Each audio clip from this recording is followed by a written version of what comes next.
మన కడప విషయంలో కానీ లేకపోతే ఇటువరకు ప్రమాణ సాగరానికి వెళ్ళినప్పుడు కానీ లేకపోతే ఈ నియోజకవర్గంలో ప్రతి ఒక్క కార్యక్రమం కూడా మంచి స్పందన మంచి ప్రజాదరణ ఉంది.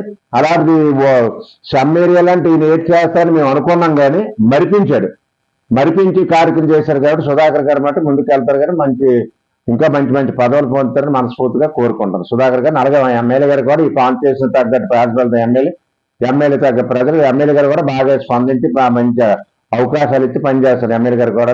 తర్వాత వార్డు కార్పొరేటర్ కూడా ఆయన తగ్గట్టు ఆయన కూడా పనిచేస్తుంది వార్డు ప్రజలకి.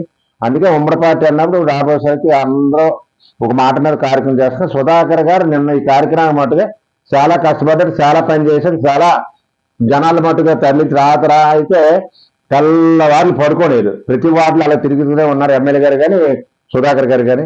సుధాకర్ గారికి మట్టి ఈ విషయంలో బట్టి మనస్ఫూర్తిగా ధన్యవాదాలు తెలుపుతాను ఎమ్మెల్యే గారికి సుధాకర్ గారికి. నేనంటే పదవుల మనిషిని కాదండి, పార్టీ మనిషిని. నాకు పార్టీ ఉంటే చాలు, పదవులు లేకపోయినా పర్వాలేదు. అలాంటప్పుడు ఏ నాయకుడు వచ్చినా అధిష్టానం ఏ నిర్ణయం తీసుకుని ఆ నిర్ణయం మాకు ఫాలో అవడం మా బాధ్యత.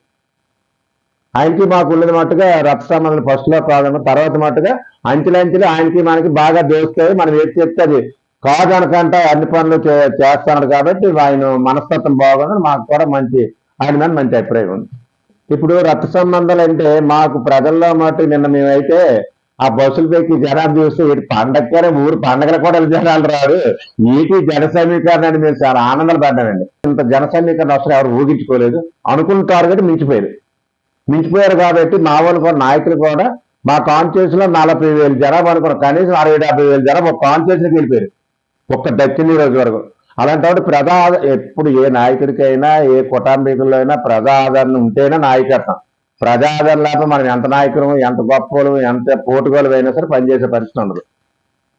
అలా ఉన్నారు కాబట్టి వీరోజు టీడీపీ గవర్నమెంట్ వచ్చిన తర్వాత మేము మేనిఫెస్టోలో పెట్టిన ప్రతి ఒక్కటి కూడా అమలుపరిచి ప్రజల్లోకి వెళ్ళి ప్రజలకు ఇచ్చాం కాబట్టి ఇవాళ ప్రజలు అంత సంతోషంతో